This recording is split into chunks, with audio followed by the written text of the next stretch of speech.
Halo Sobat Info Palu, selamat datang di podcast Info Palu bersama saya Nadia Yakub yang akan menemani kamu mengupas tuntas topik yang akan kita bahas di episode kali ini, yaitu mengenai peran kejaksaan dalam pemulihan aset melalui pelelangan barang rampasan negara. Tentunya bersama dengan narasumber yang sudah hadir di tengah-tengah kita, beliau adalah Kasubsi 2 Intelijen. Untuk itu, langsung saja, mari kita sambut Bapak Kahfi Pasra SHMH. Halo Bapak. Pagi. Iya pagi, bagaimana kabarnya hari ini? Alhamdulillah. Alhamdulillah baik ya, Alhamdulillah. alhamdulillah baik. Ya, Sobat Info Palu, pemulihan aset merupakan bagian penting dalam penegakan hukum yang bertujuan mengembalikan aset hasil tindak pidana kepada negara. Nah, dalam proses ini, kejaksaan memiliki peran strategis mulai dari pengelolaan hingga pelelangan barang rampasan negara secara transparan dan akuntabel. Nah, namun sebelum kita membahas lebih jauh, Bapak, boleh dijelaskan terlebih dahulu tentang apa itu PAPBB, karena masih banyak masyarakat yang belum tahu atau belum familiar dengan istilah ini. Oke, sip. Sebelumnya kami terima kasih banyak ini sama teman-teman Info Palu sudah mengundang kami. Jadi memang bidang PAPBB ini masih asing Iya. di masyarakat, di kawan-kawan, karena memang jarang muncul di permukaan. Sebenarnya bidang PAPBB ini bidang yang cukup penting, terutama bagi tindak pidana umum, bagi kawan-kawan dari tindak pidana khusus, karena bidang PAPBB ini kan pemulihan aset dan pengelolaan barang bukti. Jadi pada saat penyidik melakukan penyitaan, melakukan penelusuran, melakukan pelacakan terhadap aset-aset yang diduga dari hasil tindak pidana diperoleh berkaitan dengan tindak pidana, segala rangkaiannya itu dilakukan dari bidang PAPBB, dari pelacakannya tadi sampai akhirnya kita eksekusi berdasarkan dengan putusan yang inkrah. Nah, bidang PAPBB juga melakukan pemeliharaan terhadap barang bukti yang sudah diambil tadi, yang sudah dilakukan penyitaan, biar barang bukti ini nilai ekonomisnya tidak turun. Bidang PAPBB juga melakukan pemeliharaan setiap harinya, bahkan dilakukan pemantauan secara berkala. Iya. Baik Bapak, boleh dijelaskan juga mengenai bagaimana pemeliharaan ataupun juga penjagaan yang dilakukan dari kejaksaan agar kemudian barang-barang tersebut tidak turun nilai ekonomisnya, Ya, Bapak? untuk menjaga nilai ekonomis itu, ini saya mohon maaf saya panggilnya Bu atau Kak atau siapa ini nyamannya? Senyamannya saja, Senyamannya, iya. oke. Mungkin Kak ya. Iya, Ya. boleh. Jadi bidang PAPBB dalam melakukan pemeliharaannya ini biar nilai ekonomisnya tidak turun, seperti contohnya kendaraan bermotor. Iya. Nah, itu kita lakukan pemanasan rutin. Jadi mesinnya Iya. dipanaskan biar dia tidak mati terus-terusan. Juga kalau memang misalnya perlu dilakukan penggantian oli, servis berkala, itu juga dilakukan oleh kawan-kawan dari PAPBB. Nah, terhadap objek sitaan yang bentuknya rumah, tanah, bangunan, jika memang kita rasa itu sudah berdebu, itu Iya. kita lakukan pembersihan secara rutin, entah itu dipel, baik itu disapu. Nah, terhadap bangunan-bangunan yang mengalami keretakan karena ada bencana atau bagaimana, itu kita lakukan pemeliharaan secara berkala juga. Kita identifikasi Iya. keretakannya jumlahnya berapa, titiknya di mana aja, itu kita identifikasi dulu, dan memang jika memungkinkan kita lakukan renovasi. Nah, seperti itu bentuk pemeliharaan yang dilakukan dari kawan-kawan PAPBB. Iya, baik Bapak. Nah, pembahasan mengenai aset recovery atau pemulihan aset ini kan tidak hanya berkaitan dengan proses hukum, tetapi juga dampak yang dihasilkan setelah aset berhasil dipulihkan. Nah, boleh dijelaskan Bapak mengenai dampak dari upaya pemulihan aset tersebut bagi masyarakat dan juga terhadap keuangan negara? Iya, siap. Terkait dengan pertanyaannya kan, kenapa sih pemulihan aset ini bisa berdampak untuk orang banyak? Nah, Iya. jadi pemulihan aset ini merupakan pintu masuk. Dari awalnya barang-barang yang tidak dikuasai oleh negara menjadi kita kuasai, baik itu dari seperti yang sudah kita sampaikan, hasil tindak pidana, berkaitan dengan tindak pidana, bagaimana pintu masuknya menjadi anggaran untuk negara. Iya. Cara kembalinya adalah dari penyitaan tadi kita lakukan eksekusi. Nah, eksekusinya bisa bentuk dirampas untuk dimusnahkan ataupun dirampas untuk negara. Nah, pintu masuk dirampas untuk negara inilah yang kita jadikan kunci pemulihan aset tadi. Karena apa? Karena kita lakukan pelelangan. Nah, hasil lelangnya tadi kita masukkan sebagai PNBP, pendapatan negara bukan pajak, sehingga alokasi anggaran dari PNBP tadi bisa digunakan untuk pembangunan fasilitas umum, atau mungkin memang mau ada pengadaan proyek-proyek strategis bagi pemerintah pusat maupun pemerintah daerah. Nah, pintu masuknya memang dari pemulihan aset ini, gitu. Kalau untuk masyarakat sendiri, Bapak bagaimana? Ya, tadi kalau Iya. untuk kawan-kawan dari masyarakat, memang dari hasil pemulihannya anggaran yang sudah masuk dialokasikan ke pembangunan fasilitas umum, jadi kawan-kawan juga bisa ikut merasakan Iya, ketika dilakukan pengadaan, ketika iya, iya. dilakukan pembangunan, ketika dilakukan revitalisasi terhadap entah itu taman kota, Oh, iya, entah iya. itu cagar budaya, ataupun kita buat layanan kesehatan. Nah, anggaran-anggaran itu kan bisa diplot sesuai dengan fungsi dan urgensinya. Ketika memang itu menjadi dirasa penting, nah Iya. kita bisa plotting anggaran tersebut terhadap proyek-proyek atau pengadaan-pengadaan yang sudah direncanakan. Iya, baik.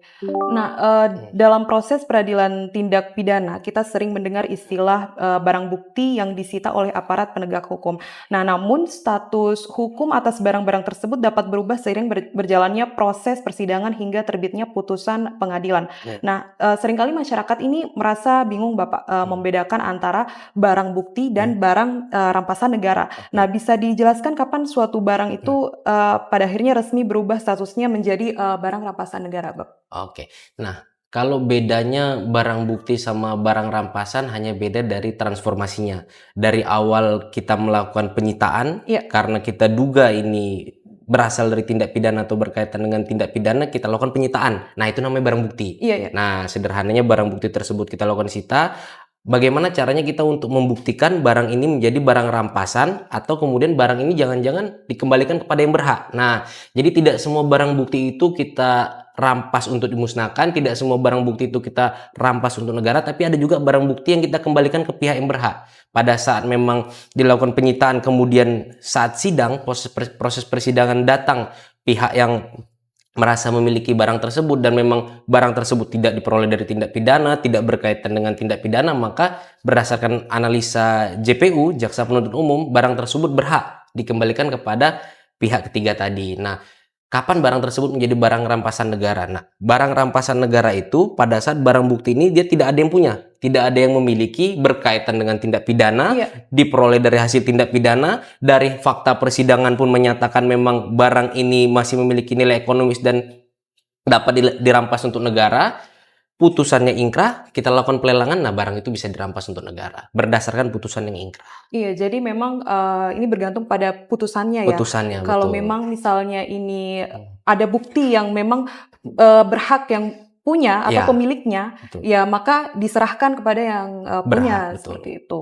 Nah, ya, Hmm. baik Bapak. Nah, proses pemulihan aset melibatkan, serangkaian tahapan yang sistematis ya, mulai dari penyidikan, penyitaan, hingga pada tahap akhirnya dieksekusi, ya, memperoleh kekuatan hukum tetap. Nah, salah satu instrumen utama dalam pengambilan kerugian negara tersebut adalah melalui mekanisme penjualan umum atau lelang. Hmm. Nah, bisa dijelaskan Pak, mengapa barang-barang hasil tindak pidana yang telah berstatus barang rampasan negara ini pada akhirnya harus dilelang? Nah, ya, yang pertama pertanyaannya kenapa harus dilelang biar nggak jadi tunggakan? Karena memang kami diawasi. Iya, Pada saat barang bukti ini seharusnya sudah dilelang karena memang tuntutan jaksa menyatakan barang ini dirampas untuk negara, putusannya pun sudah ingkrah menyatakan barang ini dirampas untuk negara. Terus kan kemudian jadi pertanyaan, loh kok jaksanya nggak lakukan eksekusi? Nah, kemudian akhirnya ini jadi tunggakan. Tunggakan ini yang kita khawatirkan nanti akan menjadi tanda tanya, kemana barang ini? Nah, iya. makanya pada saat putusannya sudah ingkrah, barang ini sudah diputus dirampas untuk negara, kita lakukan pelelangan agar tidak menjadi tunggakan. Nah, barang-barang yang dilelang pun itu tidak semua barang. Contoh misalnya seperti senjata tajam yang digunakan untuk tindak pidana penganiayaan. Nah, itu kita tidak lakukan rampas untuk negara karena tidak memiliki nilai ekonomis. Mmm, Jadi kita rampas untuk musnahkan. Sementara terhadap barang-barang yang setelah kita lakukan analisa masih memiliki nilai ekonomis seperti tadi kendaraan roda 2, kendaraan roda 4, tanah, bangunan, bangunan. iya. Nah, itu kan masih memiliki nilai ekonomis, kita berdasarkan hasil analisa kita rampas untuk negara. Dan juga terhadap barang-barang yang tersebut tidak semuanya kita lakukan rampas untuk negara. Dalam hal misalnya motornya sudah tidak punya ban, mobilnya sudah tidak bisa hidup, tidak bisa dinyalakan lagi. Nah, itu kan sudah tidak memiliki nilai ekonomis Iya, untuk dilelang. Sehingga memang kita berdasarkan hasil analisa, kita rampas untuk dimusnahkan. dimusnahkan ya. Ya, Jadi memang, dilihat juga dari kondisi barangnya ya. Tapi betul. kalau misalnya memang masih bisa diperbaiki atau masih bisa ini, dilakukan perbaikan? Ya, dari bidang PAPBB pada saat kita tahap 2 itu kan Iya, tahap 2 itu kan proses, pelimpahan tersangka dan juga barang bukti. Nah, dari kawan-kawan bidang PABB lakukan identifikasi tuh. Ini Iya. barang buktinya kira-kira masih bisa kita perbaiki nggak? Kalau memang masih bisa kita perbaiki, kita lakukan upaya untuk melakukan perbaikan dan memang setelah dilakukan perbaikan dia masih berfungsi sebagai normal. Iya. Nah, nilai ekonomisnya ada, barangnya masih berfungsi, tidak ada pihak yang memiliki, bisa kita lakukan rampas untuk negara. Sehingga endingnya nanti pada saat eksekusi bisa kita lelang. Nah, namun memang pada saat kawan-kawan PAPBB tahap 2 mengidentifikasi barang, wah ini susah ini. Mau Iya. diperbaiki kayak gimana pun ini nggak bisa, daripada kita lelang nggak ada yang beli, kan lelang kita juga menggunakan biaya dari negara. Iya, iya. Nah, daripada negara makin rugi, nggak ada yang bisa diuntungkan untuk negara, mending kita Mending rampas untuk dimusnahkan. dimusnahkan saja Iya, ya, seperti daripada itu ya. negara rugi. Iya, jadi memang dilihat dulu dari kondisi barangnya ya. Betul. Tapi kalau misalnya untuk tanah dan bangunan, ya pada akhirnya tetap dilelang juga. Dilelang, Iya, mayoritas dilelang biasanya. mayoritas dilelang. Nah, barang bukti atau aset yang disita tentu sangat bervariasi dan banyak sekali bentuknya. Mulai dari dokumen, barang elektronik, kendaraan, tanah, Ya. bangunan seperti yang sudah kita bahas tadi. Dan tentu pengelolaan ragam barang ini juga kompleks dan memiliki dinamika tersendiri. Nah, mungkin boleh dibagikan apa saja kendala-kendala yang dialami dalam menjaga kondisi fisik atau pada saat proses pemeliharaan barang-barang ini, Kalau Bapak? kendala biasanya itu terhadap kendaraan-kendaraan yang memang jarang. Contoh Ya, misal butuh perawatan khusus itu mobil-mobil sport. Nah, ya, itu kan kita juga secara sarana prasarana belum mumpuni. Sehingga dari kawan-kawan PAPBB itu juga dapat melakukan kerjasama dengan pihak swasta. Karena memang kan barang bukti ini dia belum inkrah, belum mendapat putusan dari pengadilan, sehingga belum bisa kita eksekusi. Nah, menjelang eksekusi kan nanti ada pihak yang memiliki. iya, Pihak yang memiliki nanti protes, Pak, kok mobil saya disita tapi malah jadi rusak. iya, Terus iya. kalau endingnya putusannya dikembalikan buat saya, terus saya jadi rugi, Pak. Nah, makanya untuk mengantisipasi hal tersebut, kendala-kendalanya, kawan-kawan dari pihak PBB melakukan kerjasama dengan pihak ketiga yang memang memiliki kapasitas, memang memiliki sarana prasarana untuk melakukan perawatan terhadap salah satu tadi, mobil-mobil sport tadi. Nah, kalau memang dirasa sudah cukup, maka kerjasama tersebut dilanjutkan sampai akhirnya proses pelelangan atau proses putusan tersebut menjadi inkrah. Kalau misalnya kendala-kendala lain atau misalnya Hmm, untuk barang-barang yang lain, hmm. Bapak? Kendala-kendala lain mungkin belum ada sejauh ini. Belum ada sejauh ini. Iya, Alhamdulillah belum ada. berarti hanya yang mobil sport tadi ya? Ya, kalau yang seperti itu kan kita memiliki kendala. Iya, iya. Nah, baik. Masyarakat seringkali mengidentikan barang rampasan negara dengan proses lelang. Nah, apakah seluruh barang rampasan negara itu pasti berakhir di meja lelang Hmm, atau ada mekanisme lain seperti hmm. penetapan status penggunaan atau hibah untuk kepentingan publik dan pemerintah daerah? Ya, untuk barang bukti tadi seperti yang sudah sama-sama kita jelaskan, memang tidak semuanya dilelang. Iya, Tidak semuanya dilakukan pelelangan, tidak semua dilakukan dirampas untuk negara. Ada beberapa barang bukti yang tidak memiliki nilai ekonomis dan juga memang jika barang bukti ini dirasa ada pemiliknya, tuntutannya dikembalikan untuk pihak yang berhak, putusannya juga sudah ingkrah dikembalikan kepada pihak yang berhak, namun pada saat kita melakukan eksekusi, pihak yang berhak ini sudah diundang, sudah dihubungi, tapi tak kunjung datang. Nah, setelah bertahun-tahun kita lakukan analisa, kita lakukan pendalaman, kita lakukan penelusuran kembali kepada pihak yang berhak ini. Kalau memang dimungkinkan melakukan hibah terhadap masyarakat, kita atas persetujuan pimpinan dulu. iya. Kita rapatkan dulu apakah memang ini bisa kita hibahkan. Jika tidak, kita tetap melakukan proses melalui mekanisme lelang. Karena memang jauh lebih menguntungkan terhadap negara. Karena lelang ini kan seperti yang sudah kita jelaskan tadi masuk ke PNBP. Iya. Nah, kalau dihibahkan, tapi memang kalau memang barang bukti ini dapat bermanfaat untuk masyarakat banyak, untuk kawan-kawan masyarakat Kota Palu, tidak menutup kemungkinan bisa jadi dihibahkan Oh, untuk iya. kondisi tertentu. Iya. Biasanya butuh berapa lama dari, Hmm, proses misalnya penyelidikan sampai ya. pada akhirnya putusan itu berapa lama biasa memakan waktu? Tergantung dengan kronologi perkaranya. Bisa jadi 1 tahun, bisa jadi Hmm. kalau memang dari hasil penyelidikan kronologi dan faktanya tidak terlalu alot, bisa jadi tidak sampai 6 bulan sudah putus dari penyelidikan sampai putusannya ingkrah. Jadi memang penyelidikan, penyidikan, penuntutan dan juga sampai putusan ingkrah ini bervariasi, Iya. tergantung dengan apa yang terjadi pada fakta perkaranya.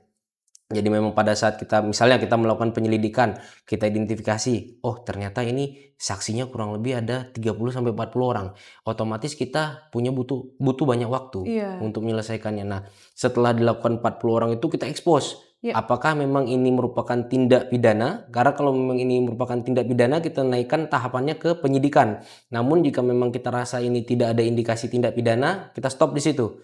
Nah, ternyata ini tindak Iya. pidana, kita naikkan tahapannya ke penyidikan. Nah, tadi sudah 30 sampai 40 orang saksi, ternyata pada saat kita naikkan tahapnya ke penyidikan, nambah lagi saksinya. Jadi 50 sampai 60 orang, kita lakukan Wah. pemeriksaan lagi. Nah, waktunya pun nambah lagi. Jadi dia bervariasi.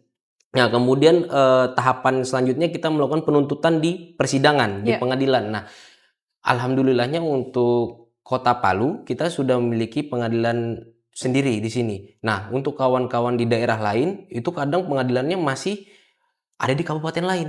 Nah, misalnya untuk Oh. terhadap satu satuan kerja, Iya. pengadilannya belum ada. Jadi masih harus nyebrang 3 sampai 6 jam ke pengadilannya. Nah, itu prosesnya 1 kali sidang, 1 minggu sekali. Nah, kemudian minggu depannya gitu lagi, bolak-balik mereka. Waduh. Nah, jadi cukup makan waktunya di situ. Iya, iya, Sudahlah iya. kita penyelidikan yang makan waktu, pemeriksaan di tingkat penyidikan yang makan waktu, Iya. berbarengan dengan penyitaan dan segala hal tindakan hukum lainnya, persidangannya pun makan waktu. Nah, sudah putus di tingkat pertama belum tentu berhenti. Iya. Masih ada lagi upaya hukum dari jaksa penuntut umum maupun dari terdakwa untuk melakukan banding. Belum berhenti, masih bisa dia kasasi. Belum berhenti, terdakwa masih melakukan PK, peninjauan kembali. Jadi Wah, panjang jadi sekali. kalau ditanya apakah satu waktu dari penyelidikan sampai putusan itu waktunya selalu sama? Tidak. Tergantung dengan fakta dan kronologi perkaranya. Ditambah dengan faktor-faktor eksternal tadi seperti jarak, Iya. seperti waktu. Nah, itu yang bervariasi jadinya. Wah, memang cukup banyak faktor juga ya, Panjang ya. apalagi cuman untungnya kalau di Kota Palu sendiri sudah ada. Mungkin kalau di Alhamdulillah kabupaten-kabupaten lain harus ada ini yang ya. belum ya. Oh ya, baik. Ini jadi catatan juga untuk pemerintah ya. Ya, baik. Nah, proses Hmm. hukum suatu perkara tentu tidak Hmm. berlangsung dalam waktu singkat. Selama proses tersebut, barang sitaan perlu tetap terjaga agar tidak mengalami kerusakan maupun penurunan nilai. Nah, dalam setiap tahapan proses hukum, siapa yang bertanggung jawab atas pengelolaan dan pengamanan barang sitaan tersebut? Lalu, bagaimana mekanisme perawatan yang dilakukan agar kondisi dan nilai barang tetap terjaga hingga adanya putusan pengadilan yang berkekuatan hukum tetap? Ya, kalau ditanya siapa yang paling bertanggung jawab, pada prakteknya itu jaksa yang menangani perkara tersebut. Karena memang yang mengetahui barang bukti dari awal sampai akhir itu jaksanya. Iya. Nah, namun kita ini kan sistemnya hierarki. Kita ini punya sistem komando dari jaksa penuntut umum yang mengetahui barang bukti tersebut masih punya atasan lagi, Iya. Kepala Seksi PAPBB. Nah, beliau juga berwenang terhadap barang bukti yang dilakukan penyitaan dari jaksa penyidik maupun jaksa penuntut umum. Nah, jadi barang-barang bukti yang sudah disita tadi merupakan tanggung jawab bersama bidang PAPBB dengan jaksa penuntut umumnya. Jadi pada saat misalnya kita mau melakukan sidang, nah itu memang kita numpang di bidang PAPBB, dalam artian kita ini jaksa penuntut umum numpang di bidang PAPBB, titip barang buktinya. Karena kalau kita taruh di meja kerja, yang pertama jelas rawan hilang, yang kedua rawan rusak. Jadi kita untuk mengantisipasi hal tersebut kita titipkan di bidang PAPBB walaupun tanggung jawabnya ada di JPU-nya. Nah, pada saat kita mau sidang, setiap sidang kita minta nota dinas ke bidang PAPBB, Pak izin, ini kita mau sidang, barang buktinya mau kita bawa ke persidangan. Nah, setelah sidang kita kembalikan lagi, kita tanda tangan lagi Selama serah belum terima ada putusan ya? selama belum ada putusan ingkrahnya. Nah, itu terus sidang seminggu sekali atau seminggu 2 kali sampai akhirnya putusan ingkrah, kita bolak-balik kan itu rawan tuh sebenarnya. Iya, iya. Rawan entah itu di perjalanan, entah itu pada saat pergantian perkara di meja sidang, entah Betul. itu pada saat jam istirahat makan siang di pengadilan, itu kan rawan. Nah, itu memang tanggung jawabnya melekat di JPU.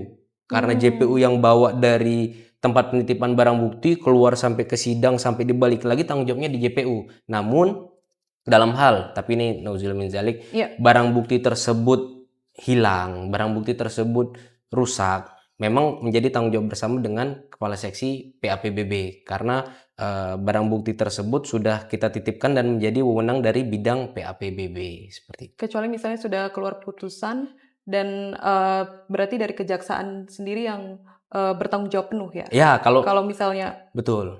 Kalau sudah keluar putusan, nah kejaksaan bertanggung jawab penuh Iya. karena apa? Karena dari awal sudah melakukan penyitaan, kita sampai akhirnya putusannya ingkrah, kita dapat putusan ternyata dilakukan perampasan untuk negara, berarti kita lelang. Nah, Iya. tapi kalau ternyata dari hasil putusan itu dirampas untuk dimusnahkan, berarti kita lakukan pemusnahan barang Iya. bukti secara serentak biasanya. Misalnya dalam triwulan pertama atau triwulan kedua atau triwulan ketiga atau serentak seperti yang saat ini di bulan Agustus. Nah, kemudian kalau memang dari hasil putusan itu dikembalikan ke yang berhak, nah kejaksaan yang memiliki tanggung jawab penuh atas barang bukti tersebut, bukan lagi pengadilan. Karena memang barang tersebut dilakukan penetapan penyitaan oleh pengadilan awalnya. Jadi pada saat penyidik ingin menyita barang bukti ini, penyidik Iya. langsung lapor ke pengadilan. Pak, Bu, izin, ini kami melakukan penyitaan. Nah, dikeluarkanlah penetapan penyitaan oleh pengadilan. Namun setelah putusan itu ingkrah, itu menjadi tanggung jawab dari Kejaksaan Negeri untuk melakukan eksekusi terhadap putusan yang telah ingkrah. Namun jika memang terdapat bukti yang ada pemiliknya, Ya, kemudian dikembalikan kepada pemiliknya ya? betul. Iya. Nah, menentukan nilai suatu aset negara tentu memiliki proses yang objektif dan terukur agar tidak menimbulkan kerugian. Nah, baik bagi negara maupun pihak yang mengikuti proses lelang. Apakah setiap barang rampasan negara yang akan dilelang terlebih dahulu melalui proses penilaian resmi untuk menentukan nilai limitnya? Lalu bagaimana mekanisme yang dilakukan untuk memastikan bahwa harga yang ditetapkan telah mencerminkan nilai yang wajar dan transparan bagi masyarakat, Bapak? Ya, betul. Memang dari harga lelang ini kan orang biasanya kalau udah dengar kata lelang nih harusnya lebih miring.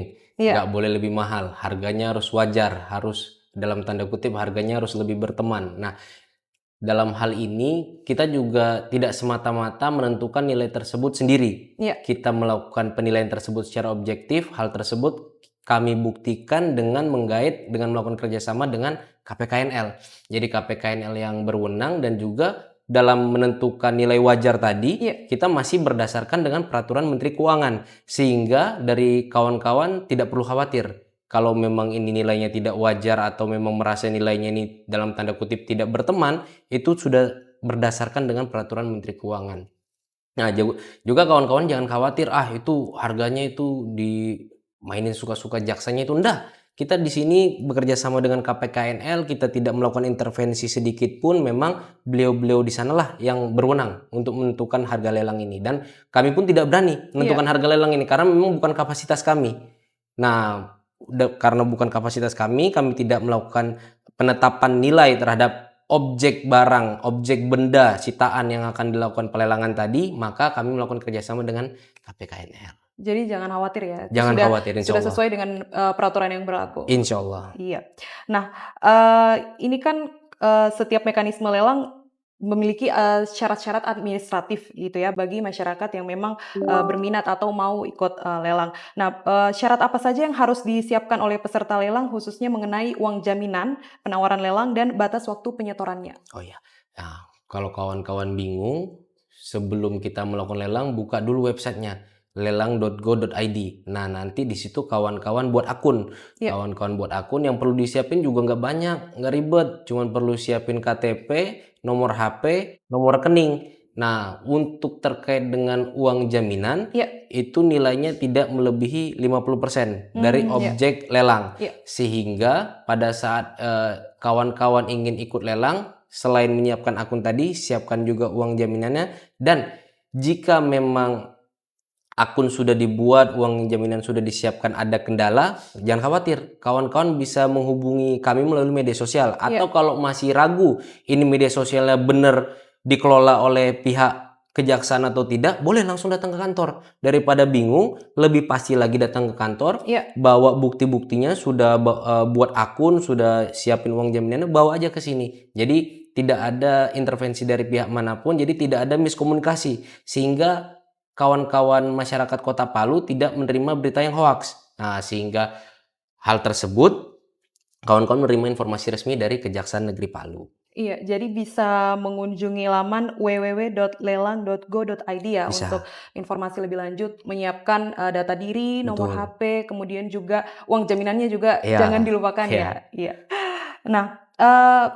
Nah, bagaimana mekanisme penentuan besaran uang jaminan ini, Bapak? Ini mungkin, banyak juga yang Nah, menanyakan atau tadi sudah ini ya, sudah. 50% ya? Iya, dari 50% objek. dari objek? Iya. Iya. Iya, baik Bapak. Boleh disampaikan Bapak mengenai objek dan jenis barang rampasan apa saja yang akan ditawarkan kepada masyarakat dari Kejari Palu? Macam-macam. Iya Jadi insya Allah pada saat melakukan pelelangan bulan depan ini ada kendaraan roda 2, ada iya motor, ada kendaraan roda 4, ada mobil, iya ada rumah siap huni, ada tanah buat yang mau berkebun mungkin. iya, boleh? Nah, jadi nanti memang dari kawan-kawan kalau memang belum punya motor, mungkin dari kawan-kawan mahasiswa atau dari kawan-kawan perantau atau mungkin maunya langsung mobil bisa Iya, langsung datang karena memang pada saat pelelangan bulan depan ini macam-macam beragam. Nah, juga dari kawan-kawan kalau bingung bentuknya seperti apa, jenisnya apa, lokasinya di mana, enggak apa-apa. Datang aja ke sini, kita iya. lakukan survei bersama. Nanti datang ke PTSP, Pak, Bu, kami mau cek, mau survei barang-barang yang akan dilelang oleh Kejaksaan Negeri Palu. Bentuknya seperti apa dan jenisnya apa saja. Nah, nanti dari PTSP mengarahkan ke bidang PAPBB. Nah, nanti dari kawan PAPBB Iya, menemani dari kawan-kawan masyarakat Kota Palu menuju ke lokasi ataupun menuju ke objek kendaraan yang akan dilakukan pelelangan. Namun memang jika objek tersebut berada di luar kantor, iya. kita perlu mempersiapkan diri dari awal kita datang tadi, kita berangkat bersama sampai akhirnya pulang lagi. Nah, Iya, setelah sudah puas lihat-lihatnya, sudah enggak apa-apa. Kalaupun enggak jadi ikut lelang enggak apa-apa, tapi kalau bisa kan kita harapinnya ikut ikut ya. lelangnya. Berarti untuk surveinya sebelum di tanggal 10 ya, Bapak? Boleh, boleh Iya. sebelum tanggal 10 boleh datang ke sini, datang ke kantor. Berarti langsung datang saja, tidak tidak dilakukan misalnya secara serentak surveinya tanggal berapa? Kalau untuk survei memang kita tidak lakukan serentak karena memang itu kami anggap sebagai hak Oh, hak iya. calon, pihak yang ingin melakukan lelang. Iya Karena memang itu hak, jadi kami harus penuhi. Kan kalau hak kita nggak boleh nggak penuhi, iya. nanti kita pelanggaran. Nah, iya baik. Nah, meningkatnya antusiasme masyarakat terhadap lelang resmi negara juga perlu diimbangi dengan kewaspadaan ya, terhadap potensi penipuan yang mengatasnamakan kejaksaan atau panitia lelang. Nah, apa imbauan dari Kejari Palu ataupun juga langkah pencegahan yang disampaikan agar masyarakat ini terhindar? Takutnya nanti ada modus-modus Ya. lelang ilegal. Betul. Nah, memang momen-momen seperti ini banyak yang manfaatin. Iya Apalagi orang-orang yang awalnya dia tidak punya kepentingan, dia tahu ini ada lelang, dia tahu ini ada potensi rupiah di dalam sana, dia jadi pengen punya kepentingan. iya Datanglah dia buat akun, datanglah dia WhatsApp, datanglah dia melalui Facebook, melalui Instagram, banyak hal. Dia janjikan bisa ikut lelang harga jauh lebih murah. Dia bisa janjikan pasti dapat lelangnya ini. Dia bisa pastikan prosesnya lebih cepat daripada biasanya. Nah, iya apalagi kalau udah jual nama-nama kawan-kawan dari kejaksaan, oh sudah. iya. Itu biasanya itu. Nah, untuk mengantisipasi hal tersebut, memang kami himbau dari kawan-kawan Kota Palu menghubungi kami hanya melalui website resmi, Iya. hanya melalui nomor resmi, hanya melalui Instagram dan media sosial lainnya yang resmi. Kalau masih ragu itu tidak dikelola ataupun bukan dari pihak Kejaksaan Negeri Palu, seperti yang kita sampaikan tadi, datang aja langsung. Datang langsung, kita ketemu langsung, jadi tidak daring, kita ketemunya luring. Iya, Nah, kita betul. ketemunya luring, tanya sampai sejelas-jelasnya, tanya bingungnya apa, bener nggak soal WhatsApp ini, konfirmasi aja. Karena memang kalau memang beritanya itu tidak benar, kan langsung pasti pada saat sampai sini siapa pihak yang menjanjikannya. Nah, kalau memang sudah ada nomor WhatsApp pihak yang menjanjikannya dilaporkan kepada kami, nanti kan kita lakukan penelusuran. Siapa saja Betul. pihak-pihak ini, nah nanti ada akibat hukumnya. Nah, itu yang Iya. tidak kita harapkan. Iya, jadi buat masyarakat yang memang tertarik atau mau ikut lelang untuk, harus mengunjungi laman resmi ataupun Betul. juga menghubungi media sosial dari kejaksaan. Atau yang paling simpel sebenarnya bisa datang langsung ya. Betul. Iya, jadi tidak khawatir untuk, terjerat lelang ilegal. Nah, Hmm. kalau untuk, legalitasnya, legalitas yang diberikan kepada pemenang lelang, khususnya dalam proses pengurusan dokumen kepemilikan seperti STNK, kemudian juga BPKB ataupun sertifikat tanah itu seperti apa, Bapak? Ya, untuk legalitasnya dari kawan-kawan tidak perlu khawatir Iya, karena memang setelah kita lakukan pelelangan seperti kendaraan bermotor itu yang dari awalnya tidak punya surat dalam tanda kutip bahasa kita biasanya kan bodong. iya, Motor-motor bodong, motor-motor yang memang tidak jelas siapa pemiliknya namun digunakan untuk tindak pidana atau diperoleh dari hasil tindak pidana. Setelah putusan ingkrah kita lakukan pelelangan, kita bantu uruskan untuk administrasi legalitasnya, kita bantu uruskan untuk surat menyurat kepemilikannya sehingga kawan-kawan ketika membeli barang lelang tidak takut lagi, ah nanti barang lelang ini murah karena memang nggak jelas ini legalitasnya, karena memang ini nggak ada surat-suratnya, sama aja nanti iya, aku beli barang lelang, nanti aku di jalan ditindak sama